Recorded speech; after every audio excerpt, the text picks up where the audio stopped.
She's the pushy broad from the Bronx, New York. Follow her voice, her straight talk is nice. She's the pushy broad from the Bronx, oh yeah.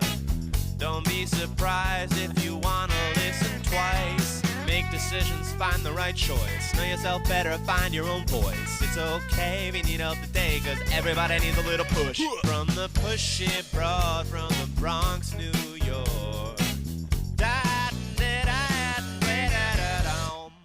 Hello and welcome, Transformation Talk Radio listeners. My name is Ellen Stewart and I am the Pushy Broad from the Bronx. Welcome to my show, which started about 6 weeks ago, called Women Who Push for More. I've been on Transformation Talk Radio for quite some time now, but I'm rolling out this brand new show to give women a chance to inspire and encourage other women. Today, I have a very special guest with me that's going to tell you about her fabulous adventures. I'd love to introduce to you a woman named Emma Warren, and she has an Instagram site and a Facebook site called Walk, Scramble, Climb. I know that you will be very interested in hearing what Emma does and how she is a woman who pushes for more. Transformation Talk Radio listeners, welcome Emma Warren.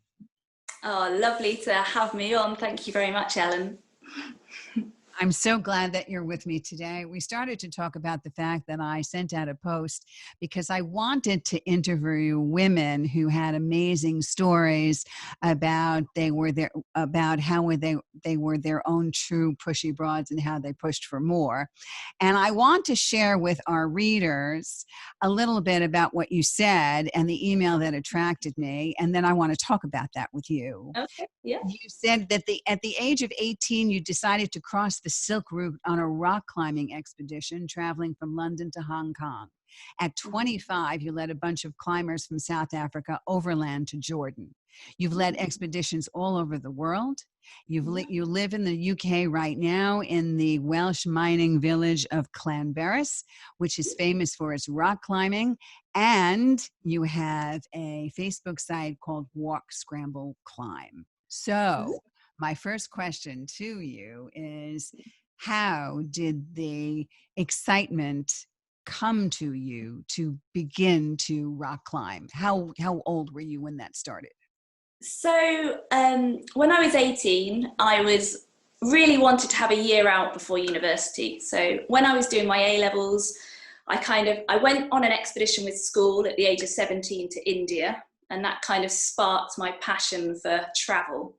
So kind of in my last year of A-levels, which is what you do before you go to university in the UK, I was already starting to think, right, I want more of this. I had such an amazing time trekking in the Indian Himalayas as a 17-year-old that I thought, I want to do more of this. So I went with my mum to the Daily Telegraph travel show, which is like a big newspaper in the UK. And they have this travel show with lots of ideas of where to go traveling. And I picked up a brochure and there was a tiny weeny advert for this rock climbing expedition. And I saw that and I thought, wow, that sounds cool. It was literally about 4 lines. It just said, the Silk Route, climbers wanted. And I thought, well, I've done a little bit of climbing at school, on school trips, not really much, on some adventurous activity holidays. And I was a gymnast as a child, so I was always quite athletic and very sporty. And I saw this advert, so I sent off for this brochure. And it was just this amazing brochure full of, about all the different countries. And I just thought, wow, I want to do it. So I phoned the guy up, a guy called Stewart, who's sadly not with us anymore, and he invited me to meet him. And I'm, 17 at the time, and I travel up to London and I meet him on his houseboat. And he's quite a character, obviously. He's doing these crazy things. And we had a brilliant time. And he said, right, well, you need to learn to rock climb. So I thought, okay. He invited me down to these rocks called Harrison's Rocks, which are just south of London. They're like sandstone rocks. Took me climbing, and I think I fell off and actually hurt myself, but kind of got up and laughed. And he was like, you'll be fine. And then And then that was it. And then I had to kind of broach the subject with my parents and kind of said, I'm doing it, basically. Well, that was more than broaching the subject. You already were a woman who pushed for more and said, this is what I want. This is what I'm doing. It doesn't matter that I'm 17 and technically considered still a minor. This is what I'm going to do. And just went off to do it with very little experience, but certainly courage and gumption and a sense of, I can do this. Yeah, most definitely. I think when you're young, well, I don't know, I think you don't see the negatives. You don't see what you can't do. You just see what you can do, which I kind of wish I had more of that now. I'm getting a bit older now. But I love that period of my life where you just say yes to things. You just don't even think about the consequences. I think it's brilliant. It's a brilliant time to be in, to embrace that time in life. It's great. Definitely the time to start having adventures anyway. It definitely is. And I know that you say you're getting a little older now and certainly still a very young woman. Yeah. But we all go through this, right? It seems the older we get, the more fearful we get and the more hesitation we have. But still, as a young woman, saying yes to everything has its drawbacks as well, obviously. It does. Yeah. Okay, so here you are with this wonderful gentleman and this expedition. Talk to us about the Silk Route, how long it took, and what it was like, and who you traveled with. Give us an idea. Right. Well, so the truck was a big Scania truck, and it was built in a barn in Oxfordshire, so made into an overland truck, and it even had a climbing wall on the back, which was pretty cool. So I met the rest of the team literally at Dover, at the docks. My parents drove me up, which was very nice of them, and met all these other climbers. Most people were in their 20s, who I thought were incredibly grown up as a young, just turned 18-year-old. And yeah, off we went. So the first place I guess we went to was in France, across the Channel. And we got just south of Paris, there's an area called Fontainebleau, which is like this amazing bouldering venue. So bouldering is climbing without ropes on kind of big boulder rocks. And it was just great fun. There was a lot of climbing, there was a lot of drinking and partying when you're young. So it was like the ultimate party traveling climbing truck. It was just, you know, as a young 18-year-old, it was just like the best thing ever. Yeah, good time. Well, how could it not? But of course, something so dangerous like boulder climbing and beer may not mix. Yeah, maybe we didn't do it drunk, but and you have things called bouldering pads, so it's a bit like a crash pad. So you put that at the bottom of the boulders, the rock, and then your friends spot you, so that if you do fall off, you don't hit your head, or they can catch you, or they can steady you. So it's actually a relatively safe way of climbing, as long as you look after each other. And in Fontainebleau, the landings are actually often very flat. It's quite sandy soils, and it's actually it's one of the most famous places to go climbing. If you Google Fontainebleau climbing, it's one of the world leading places to climb. So yeah, it's fab. So that was kind of our first stop. Okay, and then you went along from there to many, many stops, correct? Yeah, so we went France, Italy, Greece, Turkey, Iran, Pakistan, India, Nepal, Tibet, China, and then Hong Kong. That was the routes. And stopped in some amazing places to climb. You know, in Greece, there's a place called Meteora, which is these huge sandstone columns with kind of rocks and pebbles it's like a conglomerate kind of rock. And there's even monasteries on the top of some of these towers. It's just mind-blowing. It's an amazing place to climb. And at that point, I'd never led a climb. I wasn't going first. I was getting dragged up by people because I didn't really know what I was doing. So yeah, it was great. But you were still learning, which is a wonderful thing. It sounded like you had a great group of people that were willing to teach you. Yeah. So how long did that whole expedition take? So I think it was about 7 months in total. So yeah. Wow. Yeah. So did you save up enough money beforehand to go? How did you get the funds to make this happen? Well, it was quite a cheap trip considering what we did. So I think it cost about £4,500. I had been working at the local supermarket, so at a Waitrose all through sixth form. I also used to clean someone's house on the weekend as well to save up. And then my granddad had passed away, and I also gained some money from that too. So the combination of all those things, I had this kind of pot of money, and luckily the trip, once we were on it, was actually very cheap because the evening meals and breakfast were provided, but that involved us actually cooking on a fire. So we wild camped almost everywhere. So we camped every night, and there would be different jobs on the truck. So some people would be the fire starters. So that was my job. I lit the fire every day. Wherever we stopped, my job would be collect firewood, light the fire. So I was a bit of a fire starter. And then other people, and then like on a rotation system, it would be cook duty. So you do two dinners and two breakfasts, and then another set of people. So there's up to about 20 people on the truck. Yeah. And you slept on the truck?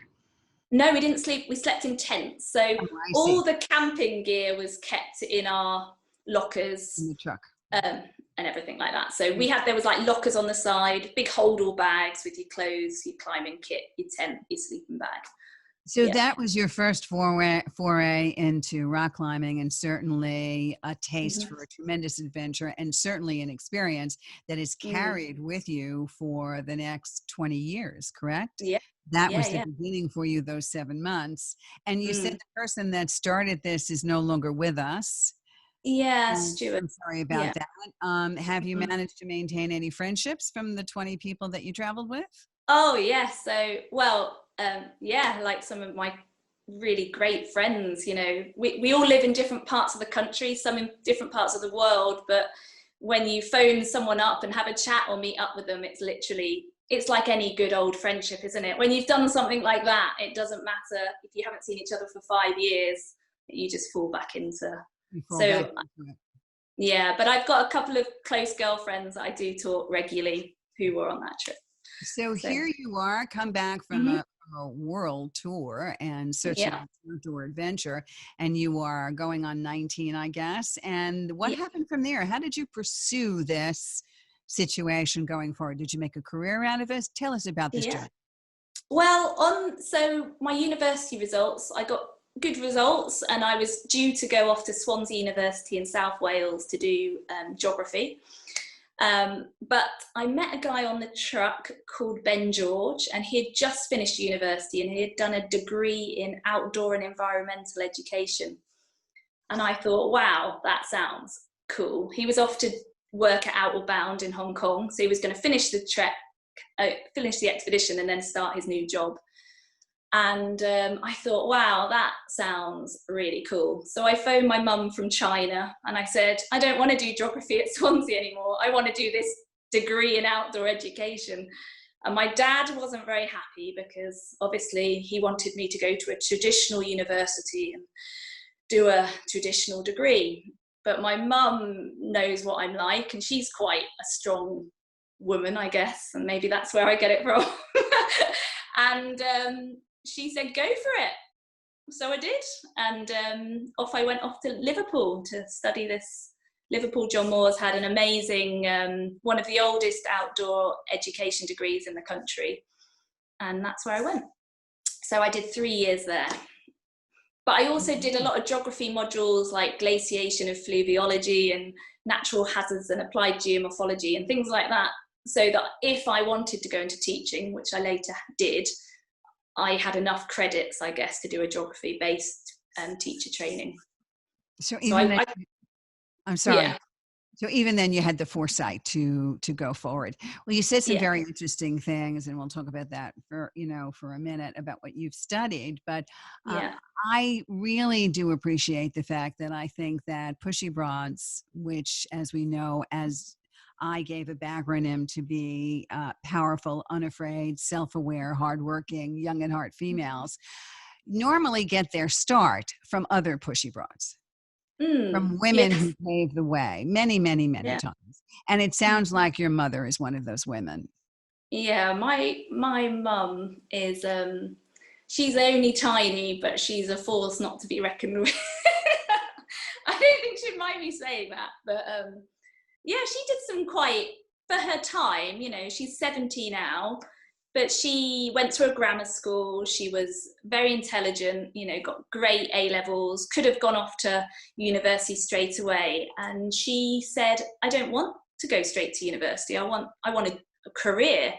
So she joined the police, and she joined as a cadet. And back then, in probably the 60s or 70s, there weren't many women police officers. So I guess she was already making her own little waves.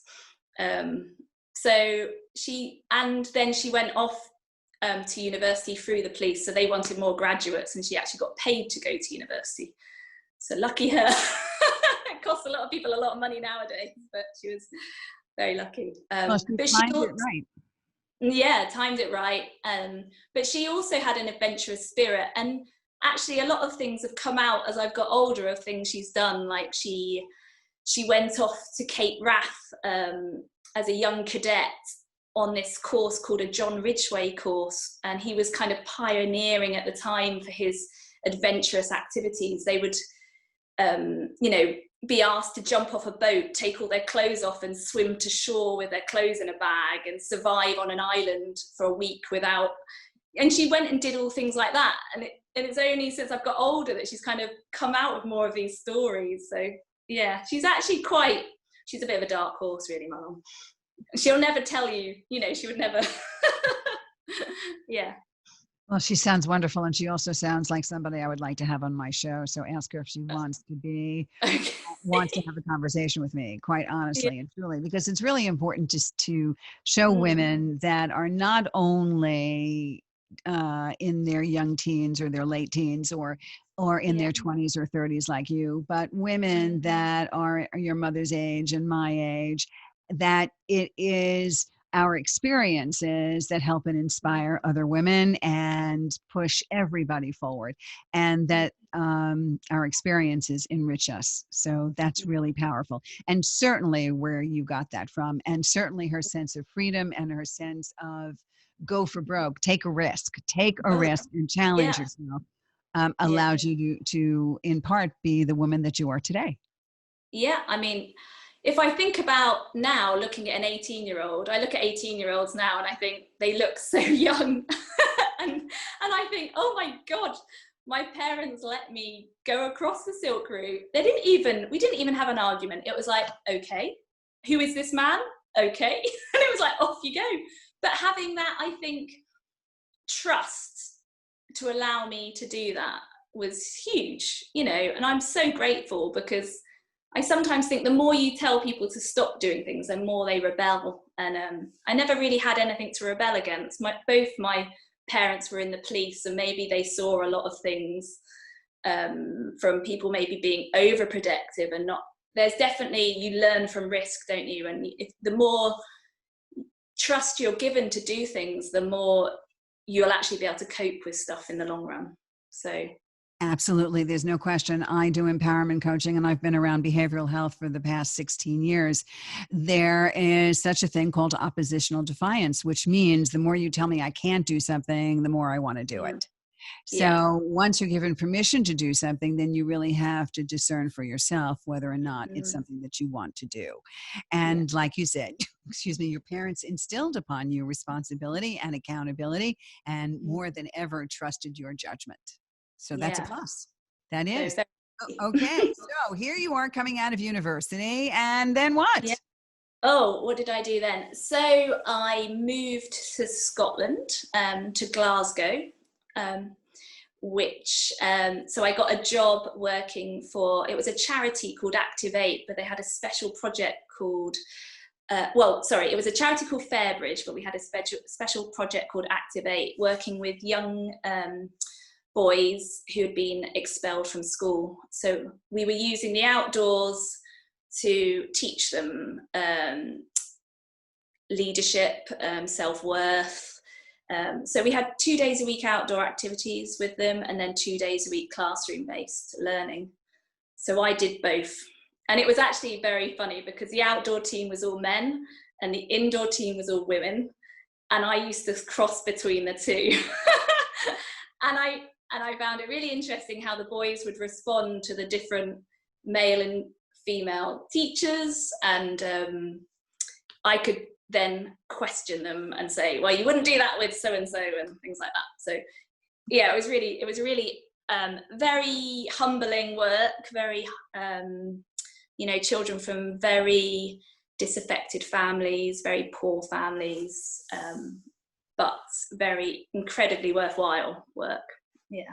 And then it took you to 25 years old, where you led a bunch of climbers from South Africa overland to Jordan. How did that come about? Okay, so I guess I then got a job up in Applecross, which is a really remote place up in Scotland. It's this beautiful, it's opposite the Isle of Skye. So you might have heard of the Isle of Skye. It's about 5 hours north of. So I worked there with 16 to 25-year-old people with drug and alcohol problems leading expeditions, like lots of walking, trekking, canoeing, sea kayaking expeditions. But we would take long periods off as well. So in between that time, I'd do quite a lot of overseas expedition work as well for different companies. And then that's when I got the phone call about this hot rock trip, this Africa trip. Did I want to lead that?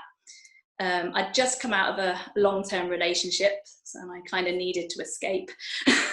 So someone asking me, do you want to lead a trip to Africa? I was like, hell yes, I'm off. That's a great idea. So, I was doing a lot of traveling. I'd been to, in fact, just before that trip, I'd been leading a trip in India trekking. And then I came back and then got asked if I wanted to do that trip. So, yeah. Wonderful. So you've led expeditions all over the world. Yeah. For a long time. Mm-hmm. What have you learned over the years about who you are and what this has done for you? Oof. I think I've learned that I'm pretty good in a crisis. I don't flap too much. Obviously, things can go wrong. I think I'm really good when I'm kind of, I don't know, when I'm put in a hard situation, I normally rise to it. So I think it teaches you that you're a lot better at things than you think you are. And so I think... I'm sorry, yeah. Go ahead. No, you carry on. So it gave you self-confidence. Yeah. It gave you an opportunity to face difficult situations and handle crises, like you said. Yeah. What were some of the things you had to face that you were able to overcome? Oh, gosh. The Africa trip, I guess, was a lot of being diplomatic at borders, knowing how to get to kind of work your magic, really. Kind of, I think just talking to other people as human beings, being polite, being modest, being respectful gets you a long way. So it doesn't matter what culture you're in, if you can respect that culture, then you normally get something back from that. If you go in demanding, I am a Westerner and I'm better than you, it's like, no, you're not. You're in my country, you need to respect our rules and our... So I think just being human with people, just being nice. I don't know, that we've had so many, it's hard to think of things really. There's so many things to deal with all the time. I think you're always problem solving. Absolutely. Tell me, as a woman in this industry, in leading expeditions and getting out there and forging new pathways, did you find it particularly difficult to be accepted as a woman expert in this field? Yeah, I guess when I get told I look young for my age now, which is very nice, people. But when I was 25, I obviously looked about 16. So I think people were often a bit bemused that I was in charge. But I also think it helped, because sometimes when you're a 5'3" female, it allows you to use a little bit of charm, use a bit of cheekiness. You can get away with things quite well. So I think there's pros and cons. Sometimes, yes, in different cultures, obviously in Arabic countries where women aren't, it's a different respect, I guess. And normally the men would be dealing with these kind of jobs. So sometimes I would be talking and I had a driver on the truck, and they would be talking, I would be talking to them, and then they would be answering to him, and then I would be talking, and it would be this very odd conversation. But I couldn't be unhappy with them, because it's just their culture. So you kind of accept it. It can be frustrating. You can't change a whole country's way of living. So you kind of just go with it. But a lot of the time, even though that was their culture, they still were very lovely to me and very nice. I never had particularly bad experiences. And what about people in your field, other rock climbers? How many women are you? Is there a large population of females doing what you do? Oh, yeah. I mean, where I live, there are some of the most, I feel, quite an average climber, because there's some of the most talented rock climbers in the world. We've got Hazel Finley, who lives just at the end of the lake. We've got Emma Twyford, all of which, both women, climb incredibly hard. Lots of the local women here, a lot of people have moved to the area for the climbing, but it's a huge amount. It's almost probably 50, maybe it's not quite 50-50, but there is a lot of women that climb. But I guess as women then have children, what they can actually do in their free time then obviously slows up. So there's often a natural change in sports, I've noticed, with friends who used to climb, but it takes up a lot of time. So then they'll get more into their road biking or their running, because that can get done in short bursts, and you can go out for a quick hour, whereas climbing is often like a half a day or a day. So there's definitely a shift. Well, I'm glad to hear that there are lots of women making inroads in this, not only for a hobby, but as a business as well. Yeah, there's quite a lot of ladies that work here and that are friends that all have their own businesses working in the outdoors. And in my other job, where I'm part-time as a teacher of geography and outdoor education, I work for Coventry City Council, and we have inner city children from England coming to the Welsh Hills to a centre called Plas Dolomoc, and the staff team is about 80% women and only about 20% men, and we are all outdoor instructors. We're teachers and outdoor instructors, but it's a huge percentage that are women, which is quite I think in some centres there's a lot less women, but for some reason our centre there's a lot of women. So I don't feel that there's not many of us, because I feel like I'm always surrounded by women and they're all strong girls. It's always like, do you want to go for a swim in the lake? Do you want to go for a climb? Do you want to go for a bike? I don't feel like we're a minority. I think we're like quite equal. These are not the women that just want to sit around and have a cup of tea or chat. You want to do that, 5,000 feet up. I understand that where you are in Clanbarris, you are very close to one of the largest mountain range, if that not the largest mountain, I think, in Wales. Tell me about that. Yeah, we've got Snowden, which is the highest mountain in Wales, just on our doorstep. And it's a real tourist attraction. So you get all walks of life walking up this mountain, often in completely inappropriate clothing and not wearing the right shoes, or don't even have waterproofs.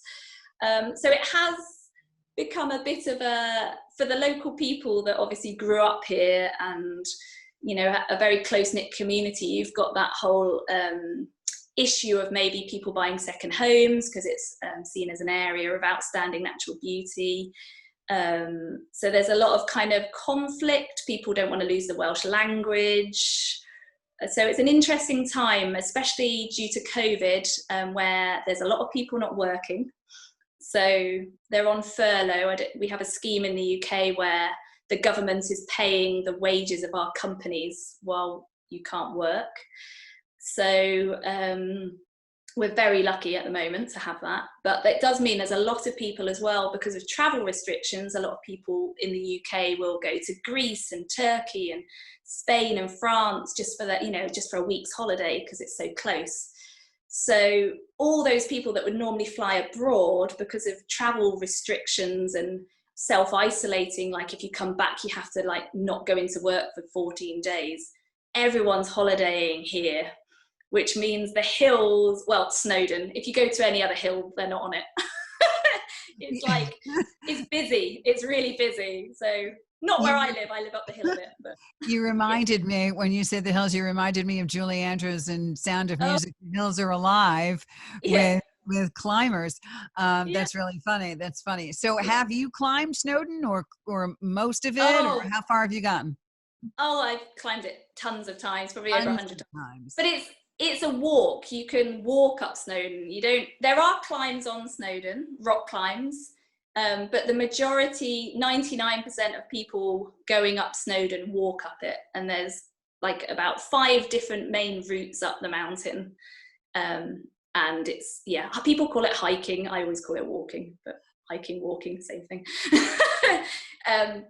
So the tourists go walking up the mountain. They'll say they've climbed it, but if you're a climber, you're like, you've walked it.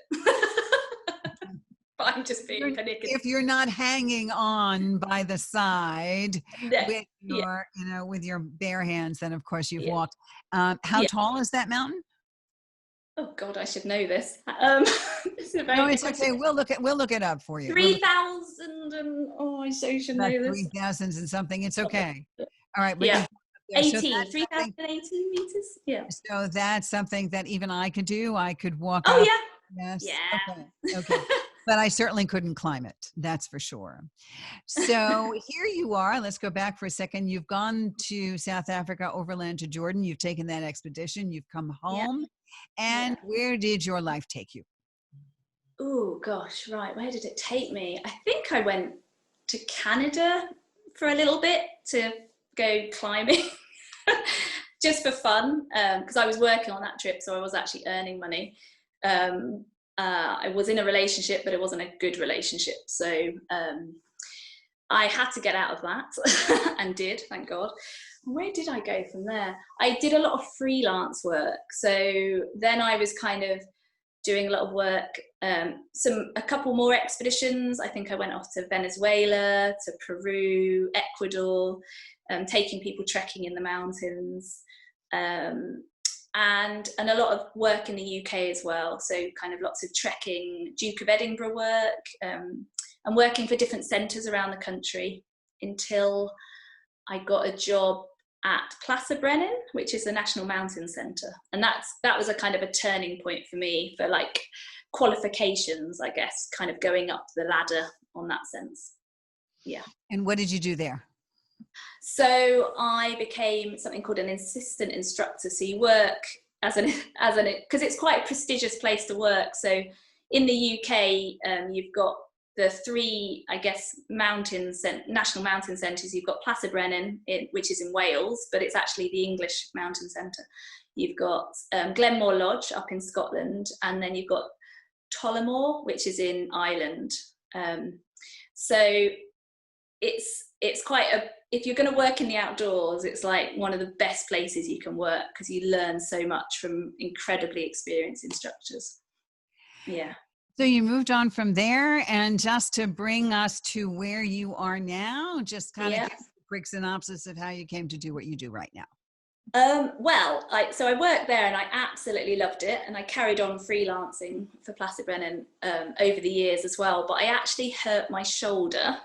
I had a labral tear from a wheelbarrow race at a hen do. Wait a minute. Stop right there. You've climbed all over the world. Yeah. You've climbed everywhere. You've done all kinds of expeditions, and you hurt your body, right? This was, you've never really hurt your body before in all of these expeditions, even as a novice climber and all of that stuff. And you hurt your body on the ground in a Yeah. wheelbarrow. Yeah. That's hilarious. I know. You can't make it up, can you? Yeah. Tell us Yeah. about It was, that. well, so my friend Poppy, who I was at university with, and she had moved to North Wales, and we've remained friends ever since. It was her hen do, and I would say her hen do was a little bit more like a stag do, because we're all quite tomboy. So part of that hen do was deep sea fishing out off the North Wales coast. Quite a lot of drink involved. I think we ended up in a dodgy club in Bangor. Bad. And I think the next day we had a bonfire at the beach, and we were engaging in silly games, and then we were having a wheelbarrow race, and I'm quite competitive, so obviously I wanted to win. Gave it my full beans and tore my shoulder muscle. Yeah, so that was a disaster. So that certainly prevented you from doing some of the climbing that you wanted to continue, correct? Yeah, so that had quite a big effect on my career at that point. So I thought, your body obviously doesn't stay young forever, and I kind of wanted a backup plan. So I decided to apply to do a teacher training course at Aberystwyth University, so in geography. And that's why my thinking, all those years ago paid off, because I'd done the right amount of credits to do that. And about how long are you teaching now? Oh gosh, I think about 7 years now. So, but I was very lucky, because the actual teaching in schools is incredibly full on, as you know. There's a lot of planning, a lot of prep, a lot of sleepless nights, just because you have to do so much work, don't you, to get ready to teach a lesson. But I was very lucky that I finished my teacher training year. I did really well, got good marks. And then I got offered a job at this outdoor centre that needed teachers, because they wanted the geography teaching side to do the field studies. So I got the best of both worlds. I got to teach outdoor education, so all the fun stuff like the climbing and the canoeing and the mountain climbing. But then I also got to deliver the geography field studies side as well. This is really fascinating, especially since you're delivering this to young children, correct? These are curriculums for young children. Yeah, so this is like, we do a mix of stuff. So we do primary education, and then we do secondary, but then we also do special needs, and then we also work with adults kind of on special adult weekend courses. So we have a really nice variety of work. Yeah. I don't find much of that in the United States. I mean, during the general regular curriculums, they have regular gym teachers that do all kinds of things indoors, but there aren't those kinds of activities that you've mentioned, not rock climbing really, or canoeing or things like that. I think there should be more programs that answer to that the way there are in the UK. That's fabulous. So would you mind sharing how old you are now with us? I'm 38 years old. And if you take a look at her on YouTube, Transformation Talk Radio listener, she looks 28. So yes, Emma, you absolutely do. So you've been able to do this successfully for the past 7 years. Talk to us a little bit about the kinds of things you impart on your students. What else do you want them to get from what you're doing, in addition to just the basic skill of what you're teaching? I guess one of our main things at Plasdolomach, which is the outdoor centre, is a sense of respect for the environment. So that's a real thing that we kind of try and make them understand how important nature is. This is the only earth we've got, and we've got to look after it. And as humans, we're kind of abusing it, really. We're kind of take, and we're not really giving back. So it's having that respect for the environment and understanding what things are in nature. I think if you learn the name of a plant, then you probably have more respect for that plant. If you actually spend time in nature, you'll actually have more appreciation for it and more respect. So that's one of our big kind of ethoses of the centre. We even have, every morning we have duty groups, and one of those groups for the kids to go and do is called the Eco Squad, and they have to go around and count birds and pick up litter and and just lots of little jobs that are really fun, but it just gives them a sense of purpose and a sense of responsibility. Yeah. That's absolutely marvelous. Do you find as you're teaching that there are some young girls in there that could be taking after Emma Warren rock Oh climbing? yeah. I often say to them, do you want to be an outdoor instructor? Sometimes they're like, no. But sometimes they're like, yeah, that sounds cool. Yeah, definitely. Yeah. So It's are good you, to inspire them. I'm sorry, one more time? It's good to inspire the next generation. Yeah, definitely. It really is. So Mm. when we started this conversation beforehand and you responded to my ad, have you thought about yourself as a woman who pushed for more? Do you know, I hadn't really, but as the more we talk, the more I think, oh, maybe I did.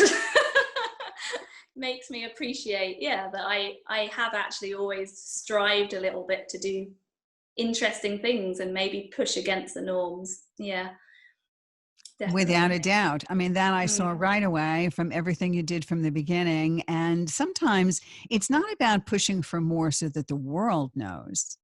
It's No, about pushing for more for your own personal goals to make yeah. your life more fulfilling. So I think that's maybe what Yes. you've been gravitating towards. Yes?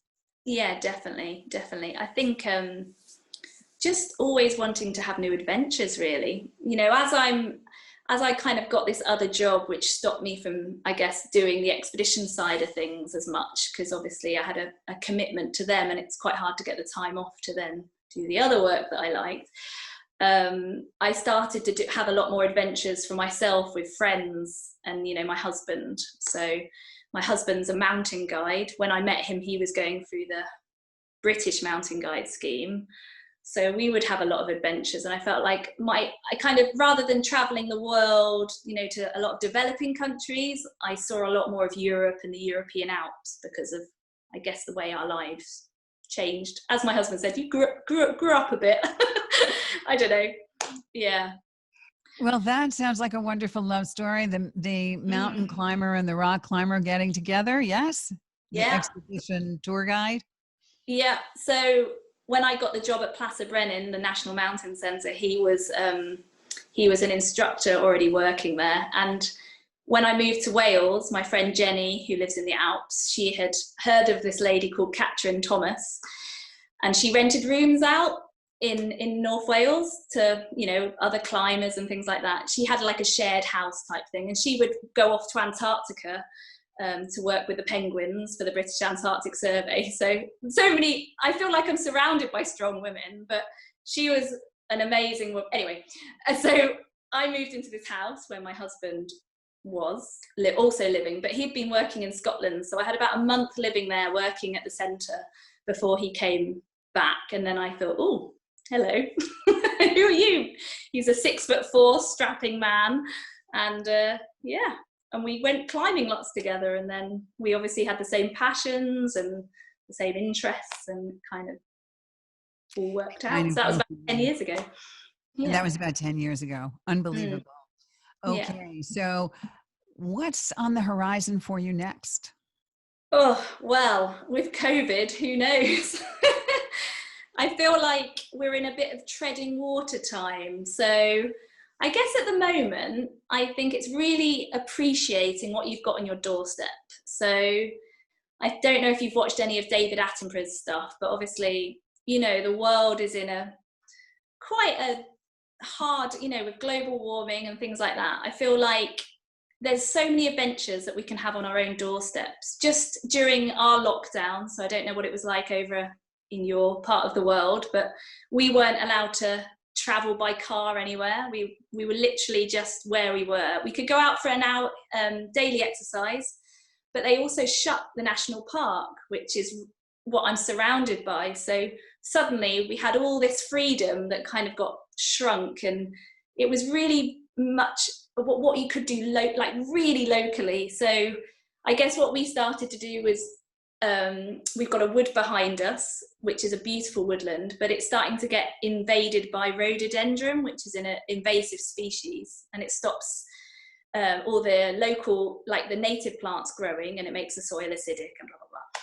So we took it upon ourselves to start clearing that of rhododendron as something to do. And my husband built an owl box, and now we've got an owl in the wood called Mr. Twiddles. And like, it was really very much about exploring what's in your back garden, almost appreciating the nature that is, like, you start to notice all the tiny birds that would come into your garden, because you have so much more time just to appreciate the nature that is, you know, just in our tiny little bit of the world. So I guess it's hard to have plans. I've got lots of things I want to do, places I want to go back to. For example, I've been ice climbing in Norway quite a lot recently, and ski touring in Norway, which is amazing.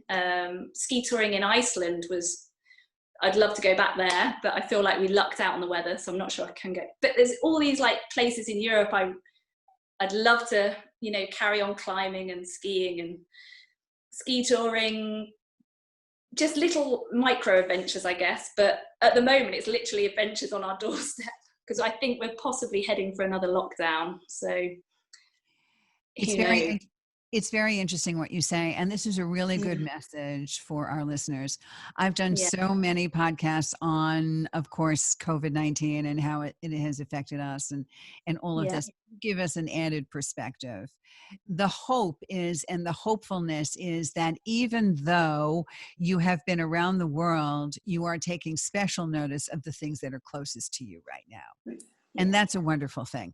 And not only you're taking special notice, but you're doing something about it. Like you said, kind of eliminating the backwoods of rhododendron, and really making the best of where you are in this more closed situation. Yeah. And you can have aspirations and you can have dreams, and we all have to know that no matter what, things will not stay this way forever. And certainly we'll all have to wait for a vaccine, and that's part of science, and that's part of how long it goes. And maybe we will be in between different kinds of viruses that come down. I don't know. We don't know what this world holds. But you said some very important things, and that is to really take a look at what you have around you, understand that the world still is a pretty big one out here, and you can redirect and refocus your thinking to make a difference, no matter how large or small your world is. Correct? Yeah, definitely. I feel like, you know, if we all started planting a couple more trees in each neighborhood, think how many more trees there would be in the world. If everyone planted one tree, if everyone stopped maybe using shower gel in a bottle and had a soap, you know, it's these tiny little changes. But if there's billions of people in the planet, if we all made those tiny changes, people think, I can't make a change.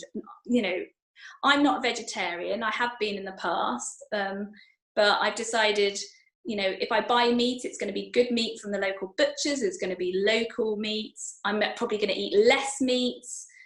Try and buy local veg, think about, it's just all those little changes. Maybe not buying so much clothing. If you do buy clothing, maybe buy ethical clothing, go on eBay, buy secondhand stuff.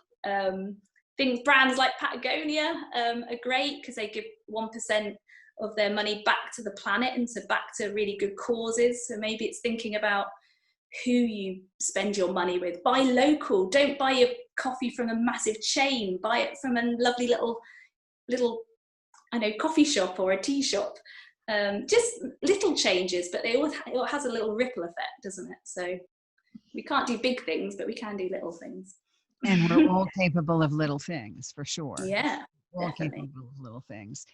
So tell me, give me an idea of what you want to leave with our listeners out there. Some imparting words as to what you have plans for, what we should look for. Tell us a little bit about what's on your site and what we should look for. And also, what kind of message, in addition to what you said, do you want to leave with our viewers and our listeners today? Ooh, I would say you're probably way more capable than you ever think you are. So maybe if someone offers you something that you think you wouldn't normally try, just say yes. I did that today. I wrote you an email. I wouldn't normally do that. And I thought, do you know what? I need to start saying yes again, like that 18-year-old self. Try not to be too scared to try new things.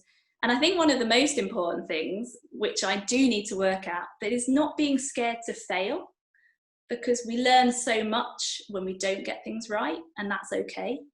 I think in society, everything, Instagram, Facebook, everything has to be perfect. You have to have the perfect hair and the perfect teeth and the perfect smile. But that's not reality, and actually it's all right to make mistakes, and it's all right to try new things and not be great at it first time. But it's having a growth mindset. It's being like willing to like try new things, embrace new things, and not being too scared. Not being scared to make a fool of yourself. You're never too old. That's exactly right. And you are never too old. I am so thrilled to know you. I am thrilled to hear all of your stories. I gave you some great ideas as to how to proceed, and you could do that in your own little world. And I will be first online to watch that progress. So please let me know how it goes, if you'll take me up on some of the suggestions I gave you. Yeah. And, rubbish. And your information will be here for our listeners to contact you if they are in the area and they want to know more about you and your story. I am so glad to know you as a true pushy broad, and by your own admission, maybe more of a woman who pushed for more than she actually thought. Yes? Yes, definitely. I hope you've enjoyed being with me today. Oh, thank you so much for having me on your show. It's been wonderful. I loved it. Thank you. This is Ellen Stewart, the pushy broad from the Bronx, saying thanks for listening, and remember, everybody needs a little push. From the pushy broad from the Bronx, New York.